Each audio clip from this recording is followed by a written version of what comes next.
Veronica Mars was created by Rob Thomas. Please welcome the one and only Rob Thomas. No, not that Rob Thomas. This Rob Thomas, who would start his career writing young adult novels and then transition to writing for TV. His first job would come for a classic parody talk show, Space Ghost Coast to Coast, but his big break came when he landed a job on the writing staff for Dawson's Creek, where his work eventually got him the attention of then-president of Sony Entertainment, Jeff Sagansky, who asked him to pitch a romantic comedy show. Thus, he created the TV series Cupid, which was a hit with the critics but would only last 15 episodes. Still, it proved that Thomas was a talent that could not be ignored, and after a few more failed projects, Rob was approached by a little network called UPN, which was at the time struggling with a variety of shows that had abysmal ratings. But things all changed with the premiere of America's Next Top Model. I was rooting for you! We were all rooting for you! How dare you! Which brought in a massive audience. So the senior vice president of UPN at the time, Maggie Murphy, was looking for programming about female empowerment and gave Thomas the go-ahead to produce his new series, which would become his most popular project, Veronica Mars. The inspiration for Veronica Mars began years before Thomas began his television career. While working as a young adult writer, Rob would sell the idea of a teen detective novel to Simon & Schuster. The original concept was about a boy who was the son of the local sheriff, but who in his part-time solved mysteries. Much like Encyclopedia Brown, but more noir and gritty. Many concepts from these novels would also be used on Veronica Mars, such as the lead going to high school in an affluent school district. The inspiration for that would come from Thomas's own childhood, going to a high school much like this in Austin, Texas, where his father was the vice principal, thus making him an outsider who went to school with kids that had a higher status than his middle-class roots. Another experience that was key to the origin of Veronica Mars was Rob Thomas's years spent teaching high school. In a Vanity Fair article, Rob was asked about how being a teacher influenced the tone of Veronica Mars, and why she went from being a boy to a girl. He said, quote, "I thought how prematurely jaded this generation of teenagers was becoming, how there's so much information available to them that they become older at a younger age. So I knew thematically I wanted to do a story about someone who had lost their innocence before they should have. At some point I thought, it's an interesting story as a boy, but feels righter if that person's a girl." Two of the biggest influences for Veronica Mars were the cult classic black comedy Heathers and the 1940s screwball comedy classic His Girl Friday.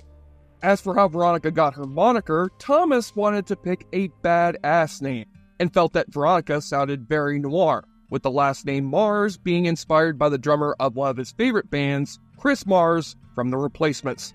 So Veronica Mars would be born. The show would revolve around a smart-ass and brilliant girl who solved mysteries, the daughter of a washed-up sheriff, now turned private detective, who loved her more than life itself. Veronica was a tragic character. Her best friend was murdered, her boyfriend left her, her classmates ostracized her, and she would be drugged at a school party, becoming the victim of sexual abuse. Thus, the show would revolve around Veronica's journey to solve the mystery of her best friend's death, while also finding out what happened to her the night of that party. This show would push boundaries of what was expected for a teen drama, and ended up creating a rabid fanbase. However, Veronica Mars would not have become the cult hit it became if it weren't for the actor playing Veronica. Initially, Thomas described the look of Veronica Mars as that of a young Angelina Jolie. However, casting director D.D. Bradley sent him a Lifetime movie starring Kristen Bell. When asked about Bell's performance in the film, he said, quote, "I thought it showed she had this innate toughness and smarts, things I wanted for Veronica. But if you ask Kristen Bell herself, she would say that it was just dumb luck. She would say that even though she looks like a cheerleader, she has a smart-ass outsider attitude, which made her stand out at auditions." Kristen was the first one to audition, and the rest of the 499 women who auditioned had no chance. Bell said that she chose Veronica's clothes to match her emotional armor, wearing a leather jacket and combat boots, along with a bag of tricks full of tools and weapons like a punk Mary Poppins. The other aspect of the series that made the show stand out were the characters that lived in Veronica's world, each of which would have distinct personalities with profound and complex backstories. So let us go over the people who revolved around Veronica Mars. Let us start with the person who was Veronica's constant pillar of support, her father, Keith Mars, played by Enrico Colantoni. I have not seen a better example of fatherly love on TV than Keith Mars. Keith was her mentor and would do anything to protect Veronica. He would sacrifice relationships and cases that had huge payouts if it would cost Veronica's happiness. Even though Veronica would drive him crazy by constantly putting herself in dangerous situations, he was immensely proud of her. Originally, UPN wanted Rob Thomas to cast a hunky soap opera star to play Keith Mars. However, Rob was a fan of Colantoni's work in Just Shoot Me and Galaxy Quest. He said that he thought he was hysterical and could pull off the sarcastic sense of humor that would match Kristen Bell's. It's funny though, because Colantoni tried to convince Rob Thomas not to hire him. He told him that he was making a mistake since he didn't fit the classic EI character type. He wasn't a rugged, good-looking leading man. He was bald and corny and a schlubby guy. But Thomas pointed out that he and Kristen had a similar jawline, which convinced Enrico that he could portray her father. Once Enrico would meet Kristen Bell, he fell in love with her and treated her as if she was his actual daughter. He felt protective of Kristen and would take her under his wing.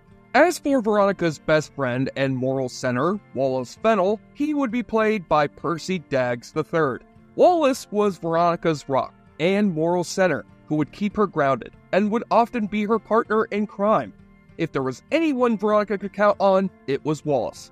This was the first big role for Percy, so when he went into audition, he was terrified. But he said that all changed when Kristen came up to him and said, "No matter who's in there, just go in with me and you'll have fun." After that, Percy said that it was easy to play her best friend. The small town of Neptune, California was filled with many interesting characters, one of the most memorable being Dick Casablancas, played by the hysterical Ryan Hansen. Ryan would start out as a glorified extra on the show, who had very few lines and was written as a random friend of Duncan and Logan. But as the season progressed, Rob Thomas realized how funny Ryan was, and began to include him more on the show. Hansen likes to joke that it was his hair that helped get his role expanded. Dick was a douchebag to everyone, and sadly, one of his victims would be that of his brother, Cassidy Beaver Casablancas, and would eventually come to regret his actions after he lost his brother. I will say this though, it always bugged me that when it's revealed what happened to Veronica, Dick's involvement was never addressed. One of my personal favorite characters was Eli Navarro, aka Weevil, played by Francis Capra. I loved Weevil. He was a badass who ran the PCH biker gang. Though he was a criminal, Weevil had a strong moral code. My favorite aspect of him were all his complexities. Even though he committed many crimes with the gang, he drew the line at selling drugs, which would cause issues between him and the crew. He did not consider Veronica an outsider like himself, but would help her whenever she needed him, and Veronica would do the same for Weevil. He loved his family, and one of the saddest moments on the show was when he begged the sheriff to not arrest him until after he walked across the stage in the class's graduation, as that was the one promise he made to his grandmother, and it was tragically broken. Fun fact for you folks, Capra would play the role of Max, the kid who freed a magical genie named Kazam in the Shaquille O'Neal movie Kazam. Yeah, I was also shocked. Cindy McKenzie, nicknamed Mac, was the Q for Veronica Mars. She was the girl in the chair, ready to hack and provide tech for all the cases Veronica needed assistance with. The character of Mac was explicitly created for actress Tina Majorino, who had met Thomas when she was 13.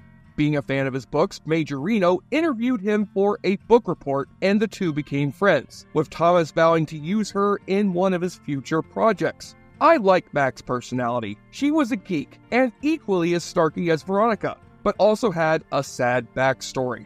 Mac was switched at birth with the rich resident mean girl of her high school, Madison. So while she could have grown up as part of a wealthy family, she instead lived with a middle-class family who did not understand her. Mac would also fall in love with Beaver, which led to heartbreaking consequences. Cliff McCormick, one of the coolest public defenders on TV, was played by Darren Norris. McCormick was clever and smooth, and it was surprising he wasn't working at some big firm getting charges dropped against wealthy CEOs. Instead, McCormick would help hookers and biker gangs, and served as an ally to Keith and Veronica. I like to think that he saw the goodness in the Mars family, and hated how unfair at how the upper class of Neptune treated them. I love seeing him in an episode. He would always have the best lines and most incredible moments. I want to emphasize this should not be construed as coercion. We're just showing you a picture. That's Madison Sinclair, who I believe takes world history with my daughter. So what, this is blackmail? She's 18, that's legal? Sounds like a swell campaign slogan for the next election. As for one of the biggest scumbags in Neptune, that honor would go to Keith's replacement, Sheriff Don Lamb. Don was an egotistical and opportunistic jerk who was once the protege to then Sheriff Keith Mars. But once Keith was run out of office, Don took the opportunity to become sheriff. He was lazy and obsessed with the limelight, as well as hating Keith and Veronica for vexing him every chance they got. But he deserved it because he mocked Veronica at the most vulnerable moment in her life, when she reported her assault. So every time Veronica messed with him, it was a joy for the viewers. Although it was eventually revealed that Don's father had physically abused him. The character would end up being killed off in Season 3, which was rumored to have been done because Michael Money was hard to work with. This has been given more credence after Money got fired from The Young and the Restless for S.A.ing one of his co-stars on the soap opera. Another one of Veronica's antagonists was slimy rival P.I. Vinnie Van Lowe. Initially, this role was offered to Paul Rudd, but scheduling conflicts prevented him from being on the show, so Ken Marino was instead given the role and killed it. Vinny was an opportunistic slimeball who would stop at nothing to make a buck, one of his most notable achievements being when he harassed a high school student to lose a scholarship. But at times he would do the right thing, such as saving Veronica before she got assaulted by a dangerous gang called the Fitzpatricks. But let us take a minute and talk about love, specifically the love life of Veronica Mars, which involved two men, Duncan Kane and Logan Eccles, played by Teddy Dunn and Jason Dohring.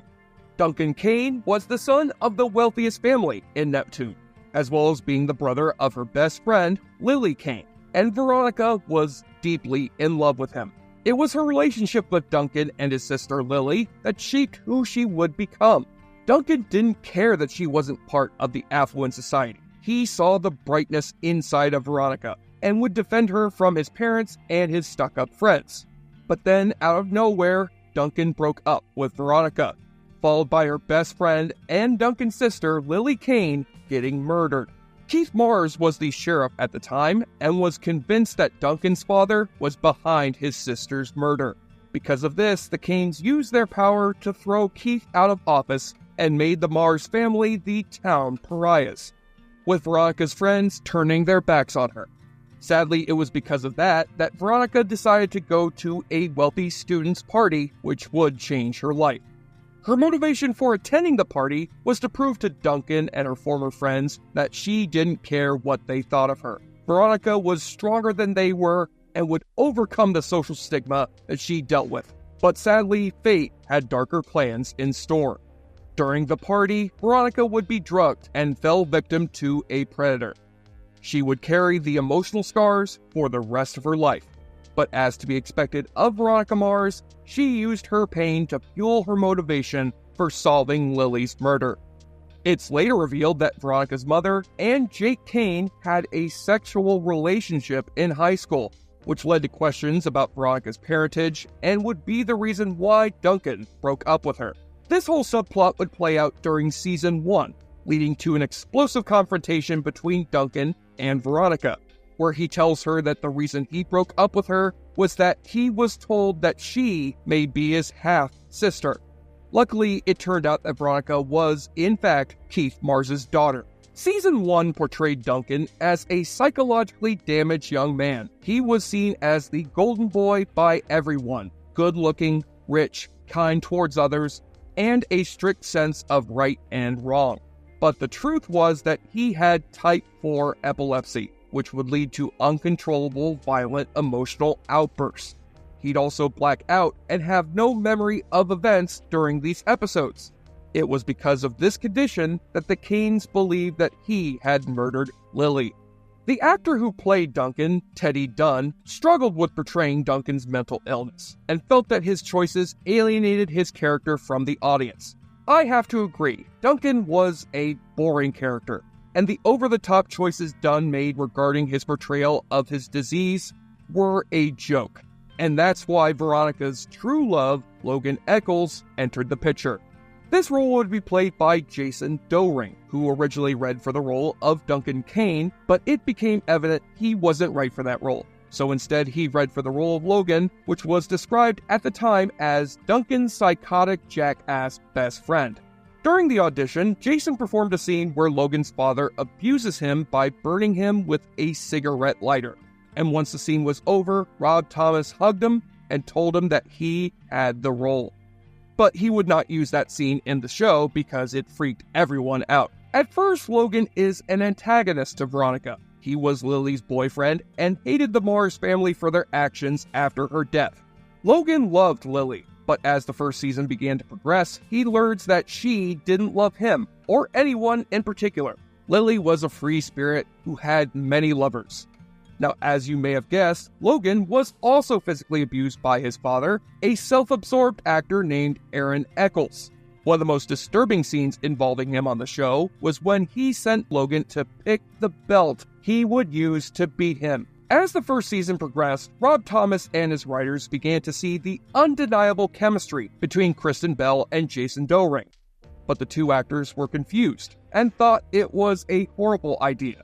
Jason had been portraying Logan as having a deep hatred for Veronica and didn't understand why the character's feelings would flip, while Belle felt protective of Veronica, who was strong and smart, so falling for the bad boy felt like a cliché. But Jason said Belle's charm when she played Veronica made him realize that if anyone could get through to Logan, it would be her. After thinking about it, Kristen also came around to the idea, realizing that Logan was more complex than she had realized.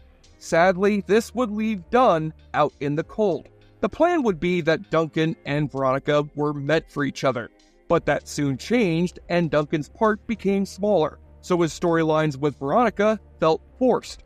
The writing was on the wall, and Duncan would leave the Veronica Mars universe toward the end of Season 2, when he escaped to Mexico with his child. Teddy Dunn would eventually quit acting and became the Assistant U.S. Attorney at the United States Attorney's Office in Washington, D.C., so I guess he turned out okay. Season 1 would focus on the murder of Veronica's best friend, Lily Kane, played by a young Amanda Seyfried. As the season progressed, we learned that Lily had a variety of lovers that she kept secret from Logan and her family. Rob Thomas said that casting Amanda was a complete surprise, as he stated most actresses wanted to play the lead, which made the casting of minor roles difficult. But when Amanda came in, he said that she was so good, he had to expand her role in order to keep her on the show. He'd write at least 4 more episodes that involve flashbacks with Lily Kane, and you have to admire Seyfried's performance here. She left such a performance that you felt the character's presence even when she wasn't on screen. What was also great about this show was that it almost perfected the hybrid of the Case of the Week formula with a larger story arc that is commonplace on many shows nowadays. There are so many episodes that stand out because of this, one of my favorites being Hot Dogs. An episode I think has everything that made Veronica Mars great. It starts as a simple mystery of finding a girl's dog, but would lead to a major clue in solving Lily's murder. Plus, it had some memorable moments, such as when Veronica yelled at her client Mandy when she defends her against a school bully. You want people to leave you alone, Mandy? Or better yet, treat you with respect?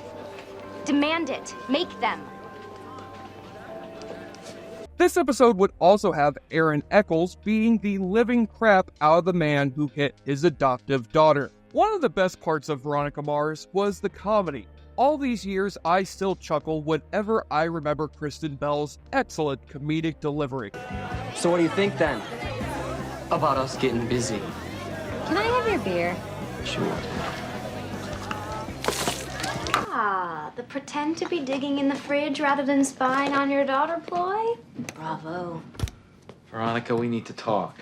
He's a fine gentleman, Pa. He'll come up with a dowry to marry me. Just you wait. Why don't you take a closer look at the one on top? Read what's written over Grant's head. Veronica Mars is smarter than me. Oh, you stop it. Kristen Bell just embodied Veronica Mars. She could spit out one-liners like a 1940s screwball comedy, then could suddenly turn around and give you a deeply emotional scene. I don't know why, but seeing Kristen Bell crying has always wrecked my soul. At the end of Season 1, Lily Kane's murderer would be revealed to be Logan's father, Aaron. And this would bring up an issue I had with Season 1. The big mystery of the show was not a mystery. The episodic ones in the episode were the true whodunit mysteries.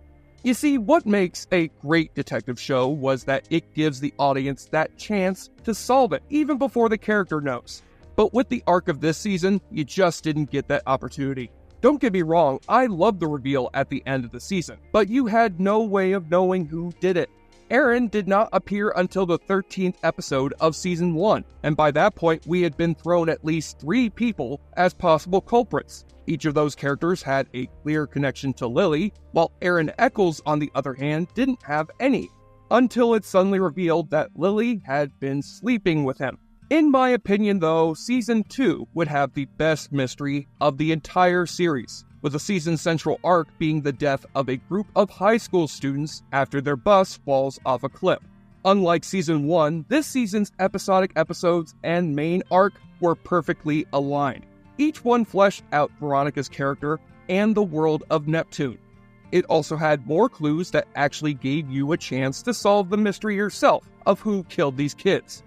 There were so many awesome episodes with great payoffs, and in the season finale we find out who the murderer was, as well as their motivations, and Veronica learned who was responsible for her assault. However, Season 3 was a significant downgrade for the show. The first thing that turned off a lot of fans was the change of the Veronica Mars theme song, We Used to Be Friends, by the Dandy Warhols. Thomas was a fan of the band and felt that their song was the perfect fit for Veronica Mars, with the lyrics and tone matching both Veronica's past and attitude. It was catchy as hell, and all these years later, I still hum it to myself from time to time. But to fans' dismay, Season 3 would take a drastic turn and change the song from a catchy, in-your-face bop into a soft ballad that, in my opinion, came off a bit pretentious. That was the first red flag for fans that the show was struggling. Another change that would damage Veronica Mars was the lack of a season-long mystery. Instead, it would be broken into 2, a murder and a serial rape. The plan was to have 3 big mysteries, but that would be scrapped when they received a shorter episode order. The first part of Season 3 would involve a serial assaulter on the college campus. Obviously, the nature of the crime was personal to Veronica, but what truly motivated her fury was the guilt she felt when she failed to prevent it from happening to Max's dorm mate. But this was a perfect example of a flaw of the 3rd season. We never delved too deep into how this case affected Veronica's psyche. Yes, there were a few moments that began to unpack it, but I always felt that they could have gone further. There were some other choices that I did not like, one of the big ones being about Weevil. Originally, he was an incredibly complex character, the leader of a biker gang, a guy who was seen as a thug and intimidating criminal, seen as the lowest on the status totem pole. But he had a code and protected those he loved or respected. In Season 3, however, he's the college handyman. Yep, a handyman. Then we had the crumbling relationship between Logan and Veronica. Their breakup was written in such a heavy-handed way that was really off-putting, and Logan and Veronica would be paired up with 2 characters who were as interesting as watching paint dry. Season 3 felt like it was overstuffed, with too many things, yet felt like nothing was happening. Even though Season 3 was a step down in quality, it was still better than 80% of television at the time, and it just sucks that viewers were not learning about how amazing this show was. Why did this happen? Well, the blame lands squarely on the feet of UPN. The network did not understand the show. They kept advertising it as a teen drama, so the audience who would have loved the show were being discouraged from watching. And for the ones who did watch, they were disappointed that this show wasn't like Dawson's Creek. Add to that they scheduled it against massively popular shows like American Idol. The series was barely getting by, and if it wasn't for its dedicated fan base that were dubbed the Marshmallows, the show wouldn't have even lasted 3 seasons. Sadly, Veronica's luck would run out when UPN merged with the WB, creating the new network of the CW. And due to UPN's mistakes, Veronica Mars now had the stigma of being a bad investment. So Rob Thomas threw a Hail Mary and created a fake pilot as a sales pitch to the CW, with the premise being Veronica Mars was now an FBI agent mentored by Walton Goggins, who would go undercover and take the noir detective show into a bold and interesting path. They didn't bite, and that was the end of Veronica Mars. Or at least it would have been had the Marshmallows not been as dedicated as they were in bringing it back. When the show got canceled, they would send crates of Mars bars to the CW office and wrote hundreds upon hundreds of letters trying to get the network to reverse its decision. But the CW would stand firm. And instead of giving up, the fans would spend years recruiting new fans, having watch parties, and buying a lot of Veronica Mars DVDs, keeping the memory of the show alive and proving that Veronica Mars was a good investment. And somehow, their work would pay off.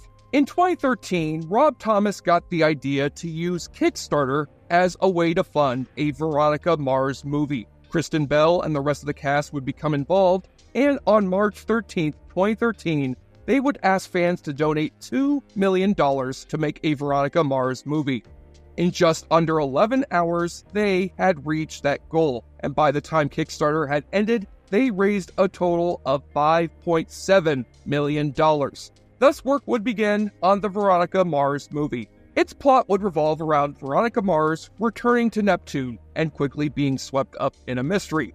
Almost everyone returned to reprise their roles for the movie, and it was particularly incredible to see Kristen Bell returning to the role of Veronica.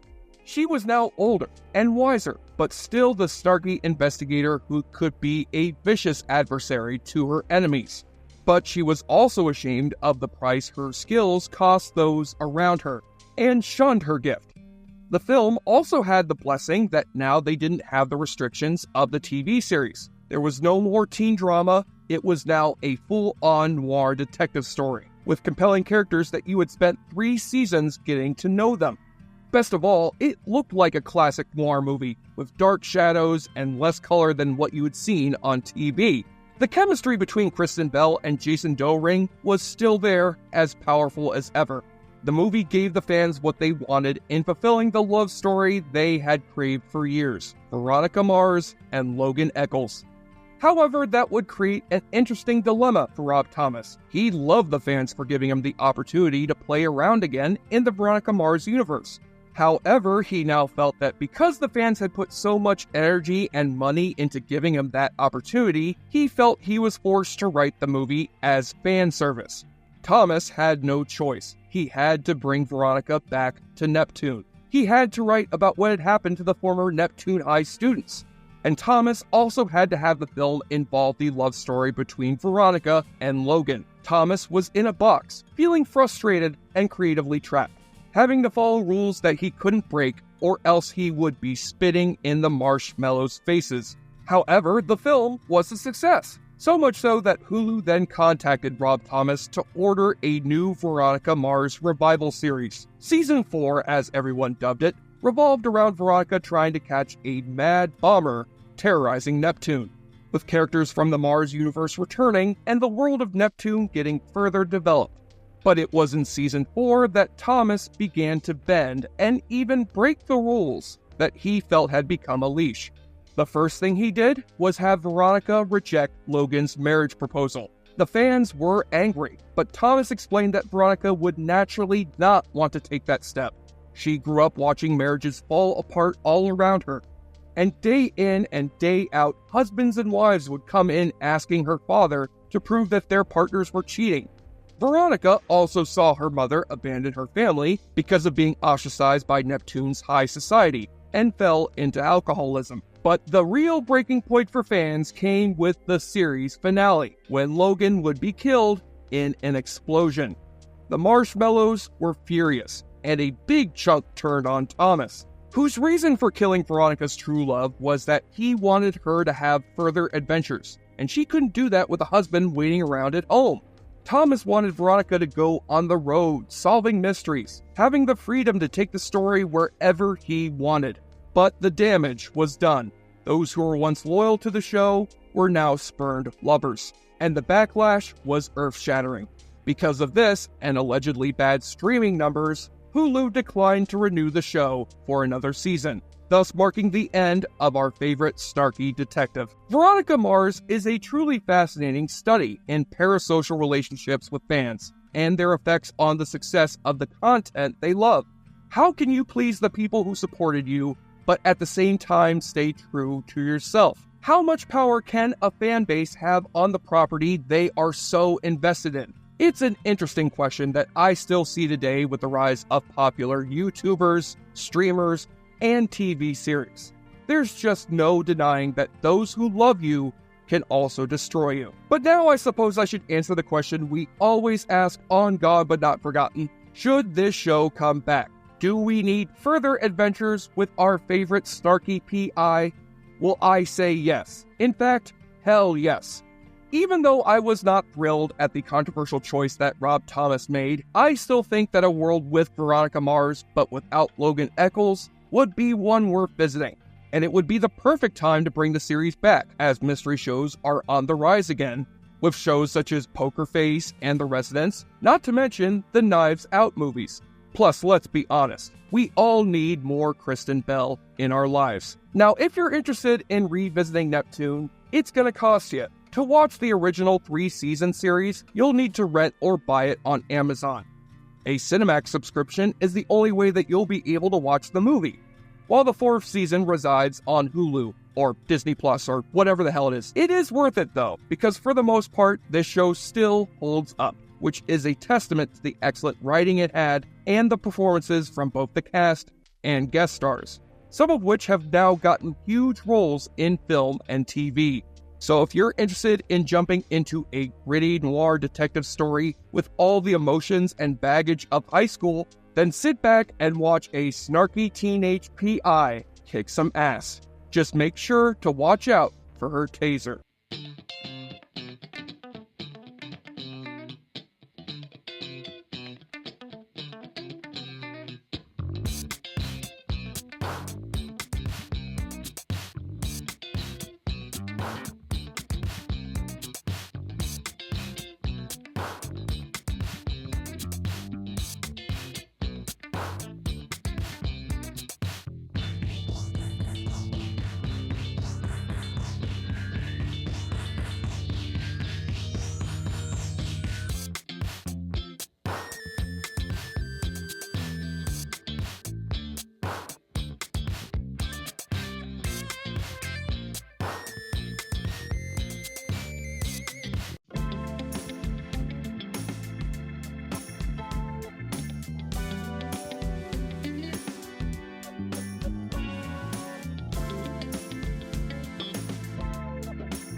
Until next time, this is Jesse Shade speaking on behalf of Dave Arroyo, and we will see you next time for the next episode of Gone, But Not Forgotten. Thank you for clicking on our video, everybody. If you like what you saw here, please make sure you like the video and subscribe and share with your friends who like this sort of content. JoBlo remains an independent company, and we appreciate all of your support.